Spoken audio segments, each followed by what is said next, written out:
Assalamu alaikum everyone, and welcome back to your economics class again. And today the topic which we are going to learn is how the earnings are changing in our economy.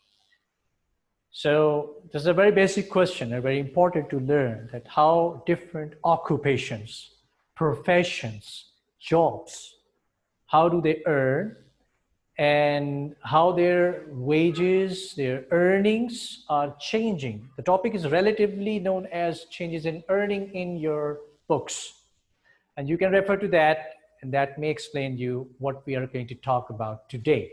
So when we talk about the earnings, we are talking about the earnings of labor. And we know what are the labors.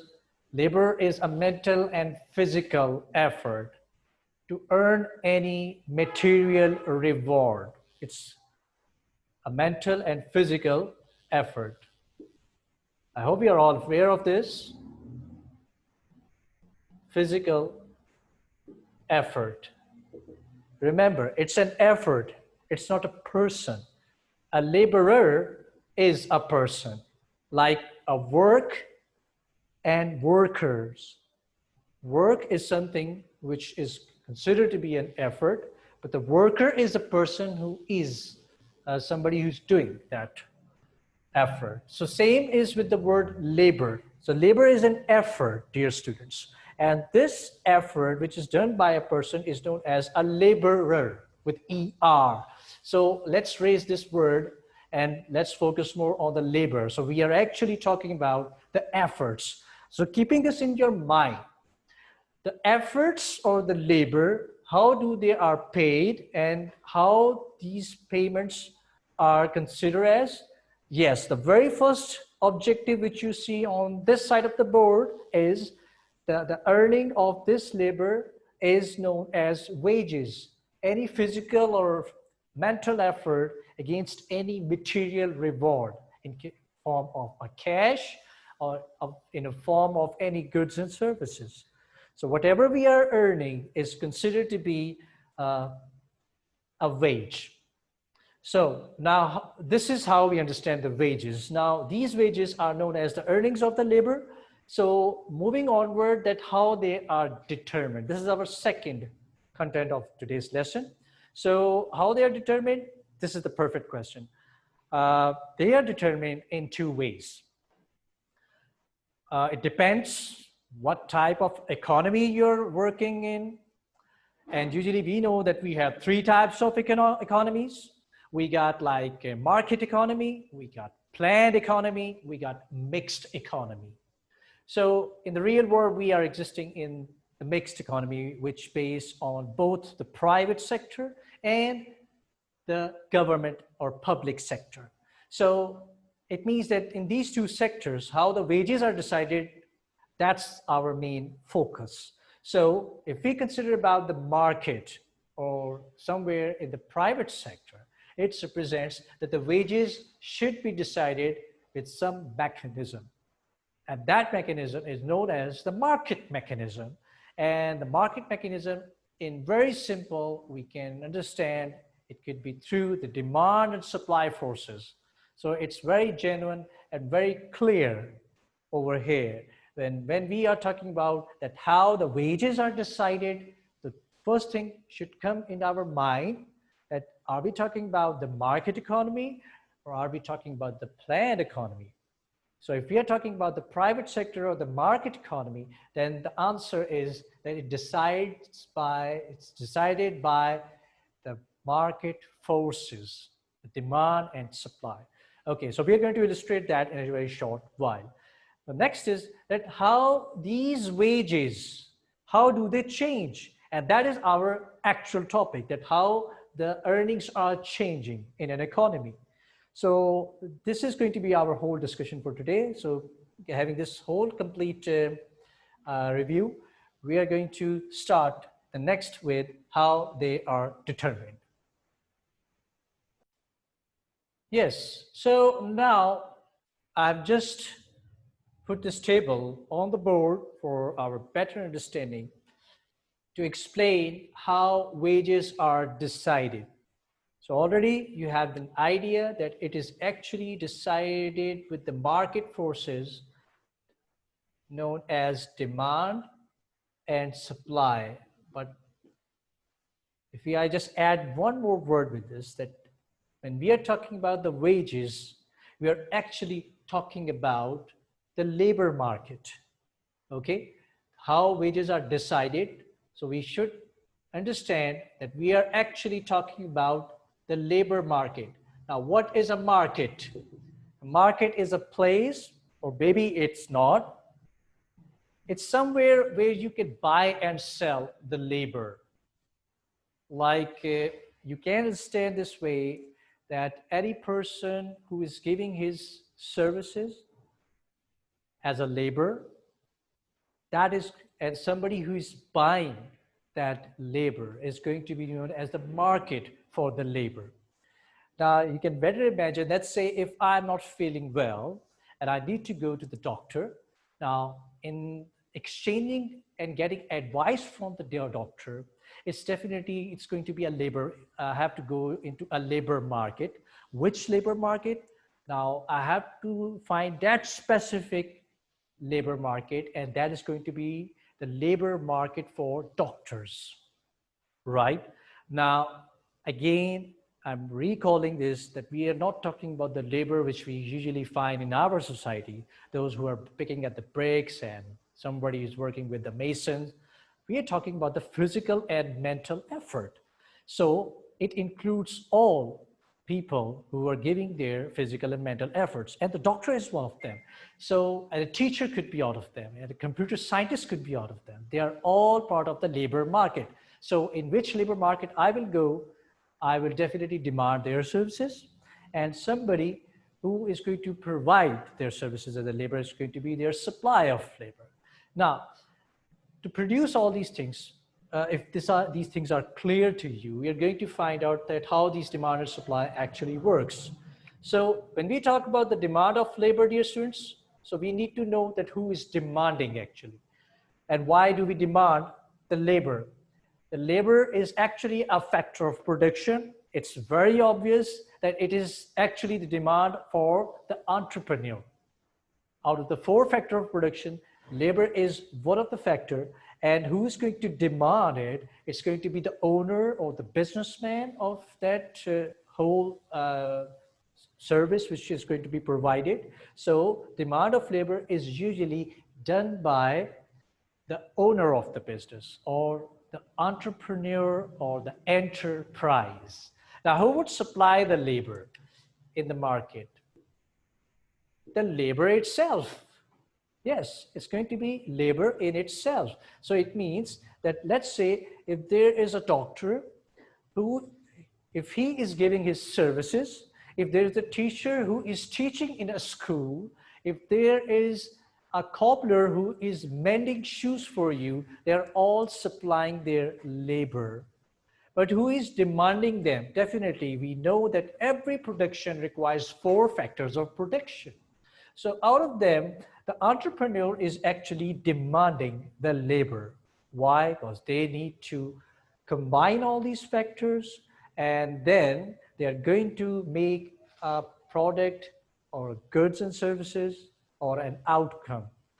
So this output is going to be definitely sold, which is going to satisfy human wants. So demand of labor is done by the owner of the business, and the supply of labor is done by the laborer or the worker himself. Now, if we are clear about these concepts, let's put them and see their trends and their behaviors towards the wages. Now, what attracts them both?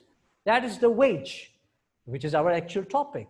So the demand of labor is actually which is having a negative relationship with the wages. Now consider that this table shows if the wage is rising from $100 to $150 and then to $200, we could see there is a fall in the demand of labor from 50 to 30 workers or 30 to 10 workers. But why this is happening? Yes, you guessed it right, that it's happening because the demand of labor is done by the owner of the business. And the owner of business is having a negative relationship while demanding the labor with respect to its wages. If more wages has to be paid, that means the lesser the workers entrepreneur will employ. Now you can definitely ask yourself that why it's so. Just imagine if you're a businessman, what is your prime objective? Yes, it's earning profit.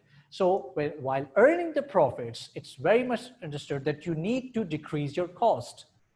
So it's very explicitly before us that the more wages when we have to pay, the lesser the demand of labor an owner or a businessman or an entrepreneur will do. On the parallel, if we see the supply of the labor, the more wages they are offered, the more they will work. They can work more hours when they know that they will be given more wages. They will move towards those professions which are offering higher wages. So you can see that when people, they're deciding their occupation, wages is one of the factors that you must have learned in your previous classes. That clearly shows that the more wages offered, the more you go towards those professions. So the more the wages, the more supply of labor in the economy. So now if we could just draw this on a diagram, so it's very, very much clear and can better explain us that what is going to be the outcome. So we have a graph over here, and we do understand what are the graphs for. We can see that this axis, which is known as the y-axis, we can put wages on this axis, and we can put the labor or the quantity of labor on this axis. Now, putting up all these values, we have three wages combination, which we can show on this axis.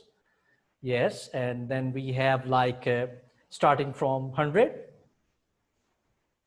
We can show the sign dollar with the wages just to clarify that these are the $100. This is, let's say, 150, and this is, let's suppose, is 200. So these how we display all the values of wages from 0, we have 100, and then rising towards 150 and 200. This is very much understandable. Now moving on towards this side. So 0 from this side, when we increase the labor, it means if we have the quantity, let's say 10, we can have next as 20, let's say, then we can have 30 over here, we can have 40 over here, and let's extend more to for have even better understanding, and we are going to put 50 over here. So if this axis is clear to you, we can now plot the points which we can take from this table. So at 100, we are going to start with the demand of labor. At 100, we have 50 workers. So at $100, and 50 labor, we have 1 point over here. And then if it goes increasing from 100 to 150, so the workers which an owner or a businessman will acquire can be 30. So we have a point right over here, 150 and 30. I hope it's understood. All right. So moving on to the even higher wages. So 200 is going to give us like a demand for 10 workers. Okay, there we go. So this whole graph, all these points when joined together is going to give us a demand curve, which we can say a demand of labor. And we can even put this in a short form like DL. You can put anything. Some people, they use DN or even simple D can work for you. It's very much understandable that if only D is there, we are talking about the demand of labor, right, students? Okay, so this is the demand, and if we just plot the supply curve, it's going to work same. At 100, we got like 20, and at 150, we got 30 right over here, and let's say if the wages are rising to 200, then we got like 40. Okay. So joining all these points together, we achieve a curve, which we can say as supply of labor. Okay, so this is the picture and diagram which you can see before you, which we have drawn before you, and you can well imagine that how the wages are decided. We learn it, and I hope that we are capable to write it in our own words. And to further explain it, we can take help from this table and followed by this graph. And since we are in a very senior level, we are going to practice more on these type of questions and related to that. So we should be prepared in all forms to understand and explain, and we could be able to answer in any of these shapes, either in graphically, even with the help of a schedule, even with the help of any other way or description. Okay, now these both curves are like supply and demand of labor are actually interacting at this point, dear students. We're going to put this together as an intersection of both of them. And this is going to give us one point which we can denote with the letter capital E. E is the right word over here. Now this E point or which we assume is actually the equilibrium point. Now, what equilibrium is this? This is actually the equilibrium of the labor market. Absolutely right. So now this labor market equilibrium is actually giving us two outcomes, and out of which one is giving us the determined or decided wage, and the other is the labor which both the owner of the business and the workers, owner or entrepreneur of the business or the workers, are agreeing to give their services. All right, so this is the labor or that amount of labor which you can employ with this available wage rate. Okay, so this is how the market decides the wages. All right, dear students. Now, we are going to jump quickly now after this, that how these wages, the last chunk, that how these wages changes in our course of life. Okay, now we're going to talk about the actual topic, which is how these earnings change, how they change for different operations, and why we think that. So what we are going to find out today that the changing in earnings is happening due to the especially when we talk about the market economy, or let's say the mixed economy, the private sector or the market economy is actually the wages are influenced due to the demand and supply. This is a very obvious answer which you are going to start with.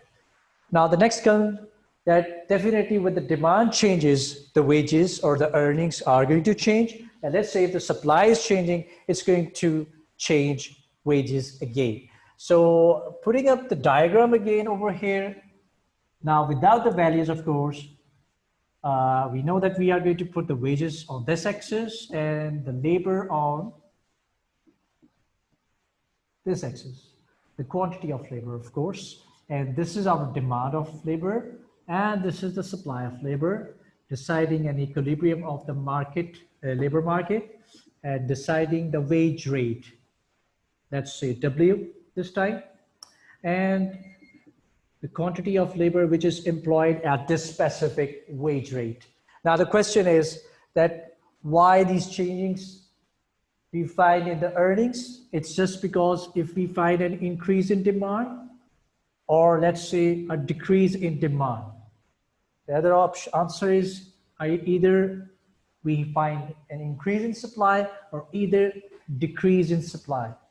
So if we just put up these two notions on this diagram, that shows that if we find an increase in demand like this way, or let's say a decrease in demand this way, Increase in demand is on the right side. We are very much familiar when we revise our demand and supply chapter in our lessons, which we did before these holidays. So an increase in demand is on the right side and a decrease in demand on the left side. So you can see an increase is going to raise the wages from W to W1.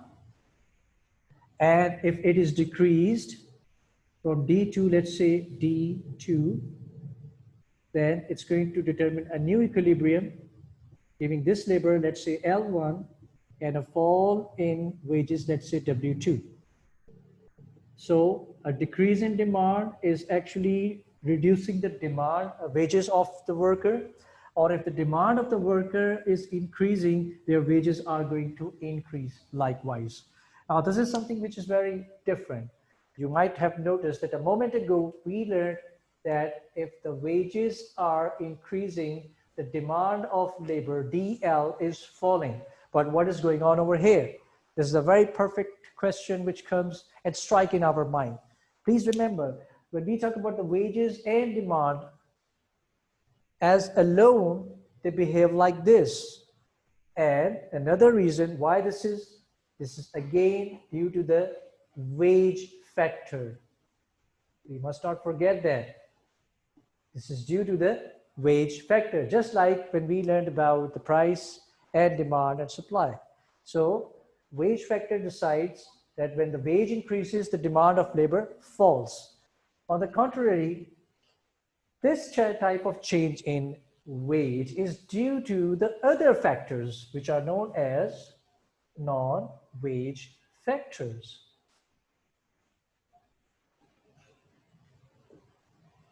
So you must clear this in your mind that how wages are changing and how the demand of labor is changing. When we talk in this respect, which we did a moment ago, that was due to the wage factor. The wage factor actually influences this way. But when we talk about any other factor, which is other than wages, then it actually helps in this way. All right, now we're going to find out what are those non-wage factors. So what are the things which are actually changing the demand? Why the demand of labor would change? And the answer is that either it depends upon the demand of the product. Now this is interesting. Whenever the product of any demand increases in the market, dear students, it's going to increase the demand of labor. Just imagine, like if there are some seasonal sales. Let's say somebody is selling near to some occasions like Christmas, or let's say somewhere around the Eid holidays. When the Eid is coming, you might see that the demand of various products are increasing, like clothes, shoes, etc. So when the demand of those products increases, this is going to increase the demand of the labor at that time to produce them or to sell them. So the very first non-wage factor is, which is going to increase the demand from D to, let's say, D1, it is only because when the demand of the product is increasing. Now that's one. Let's move to another reason. Why would there be more demand other than the change in the demand of the product? That is the productivity.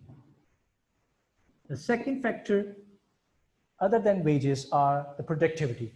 When a productivity of any worker increases, then their demand is more demanded by the owner of any business. You can well imagine if you're doing a business, who or which worker would you prefer? A more productive or an inefficient? Your answer is productive. That's right. So it means that when the more productive workers are there, they are more demanded, and yes, their demand is going to be greater. Now let's take an example. Which worker is more productive? Bangladesh or a Chinese? Yes, your answer is Chinese. Why? Because they are more productive. And do they or should we pay more to Bangladeshi or a Chinese worker? Yes, your answer is correct. we are going to pay to the Chinese workers since they are more productive. So productivity is yet another factor which is going to increase the demand for the workers. Number 3, now this point is not mentioned in your textbooks, but I have to put it on the list, and that is the price of capital goods. Dear students, I think that you're very familiar. If we want to do some work, we either have the labor or either we have machines.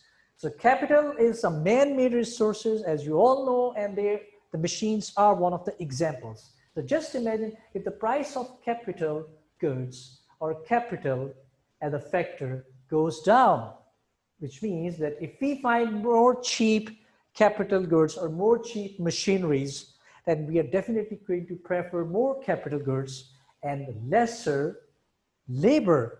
So it means a fall in the price of capital good is going to fall the demand of labor. Where? From D to D2.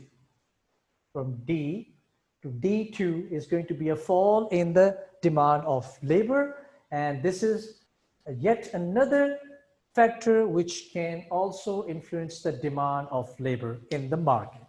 All right, now we'll move to the last segment, and that is the supply of labor.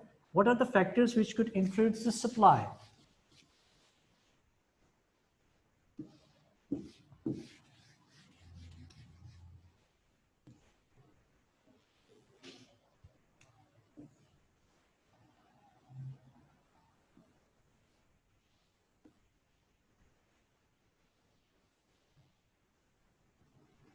Here we are, and this is the W originals, W naught this time. I'm making it more clear for you. This is L naught, the original labor quantity which we are employing. And now with the change of supply, if the supply of labor changes, how come this is going to affect? We know that if the supply curve moves leftward like this from S to, let's say, S1, then this is going to be a decrease in supply. This is going to give us a new equilibrium, which will decide a new wage rate from W0 to W1. This is going to be an increase. So it means a fall in supply in the labor is going to increase the wages. And similarly, if the supply is increasing from S to S2 this way, this is going to decide another wage rate from W0 to W2, which is putting a pressure down, and the wages are falling. And we are going to find an increase in the labor in shape of L2. So let's recall, if the supply falls, wages are rising from W0 to W1, and there's going to be a fall in the labor, which we are going to employ. And if supply is increasing, the wages are falling, and the increase in the labor. Now, what are the reasons which are going to assume that which can change the shape or this curve of supply? So we have some of the reasons which we can highlight over here. You can start with the qualification.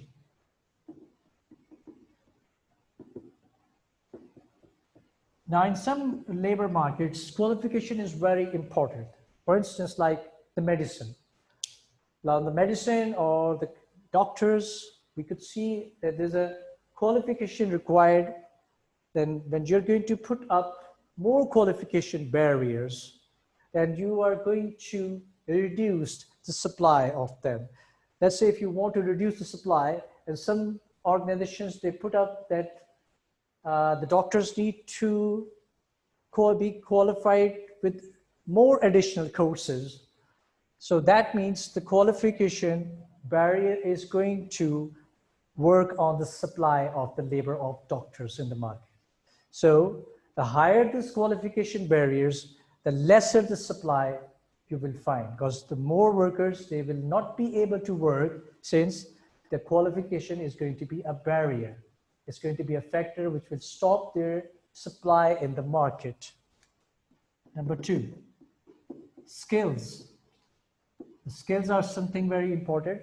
You may see that sometimes the unskilled workers are less paid and a skilled person is paid more, like a cleaner and an engineer. An engineer is more skilled, but a cleaner of streets, somebody who cleans the streets, needs no skills.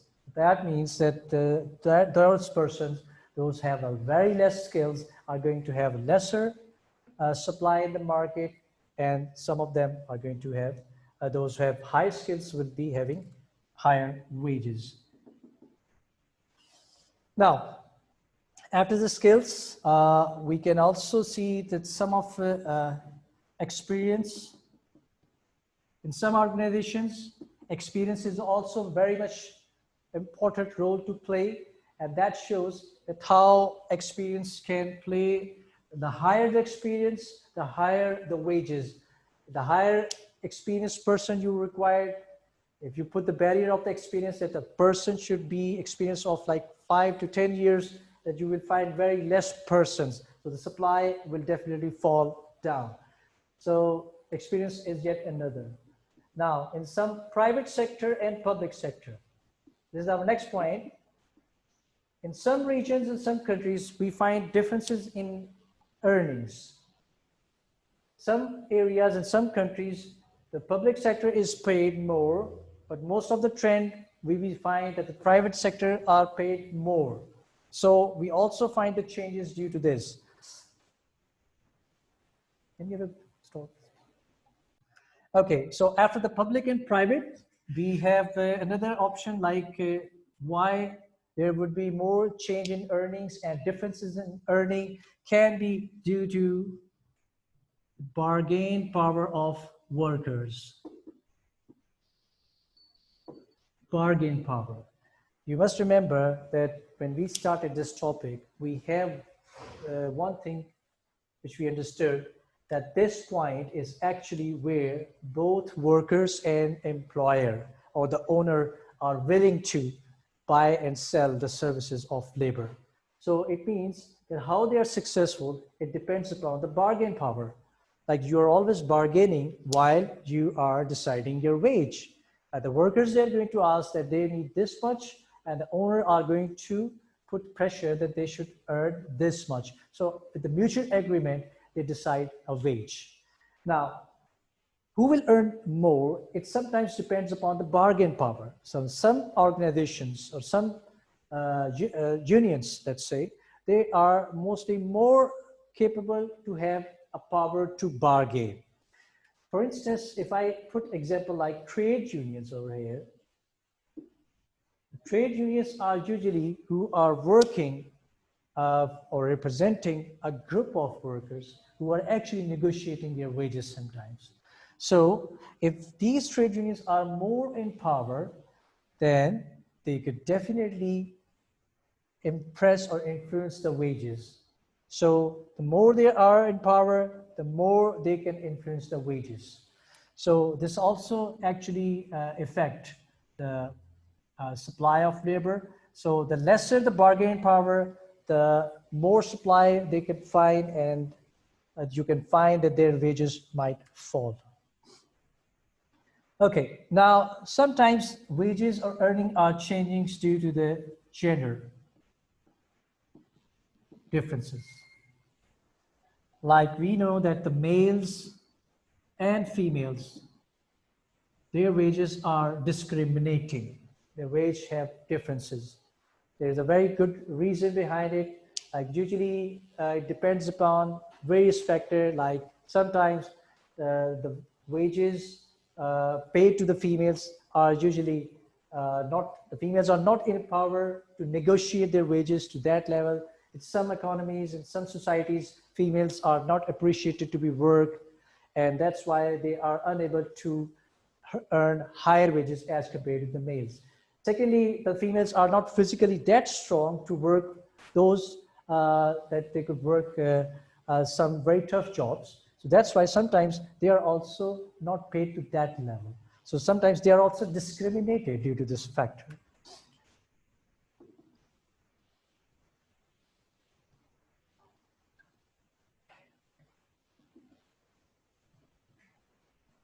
Discrimination. Now, discrimination reflects that sometimes in the same organization, some workers, even they have the same qualification, even they have same experience, but maybe they are discriminated in their wage. Why they are? It's maybe the person is a relative to the owner, like maybe he's a nephew of the owner, and might be like that he should be paid more just since he's in his, that person is in his relationship. So that's why discrimination can also play a role in this way. Okay, so dear students, there are a lot many other points which you could refer to your books as well. And if you have any question, you can simply ask. We try to sum up this lesson in a very short time. Many things could have been discussed, but we can like have a question answer session, which would enable us to answer your queries. Thank you very much for this, and see you in the next lesson.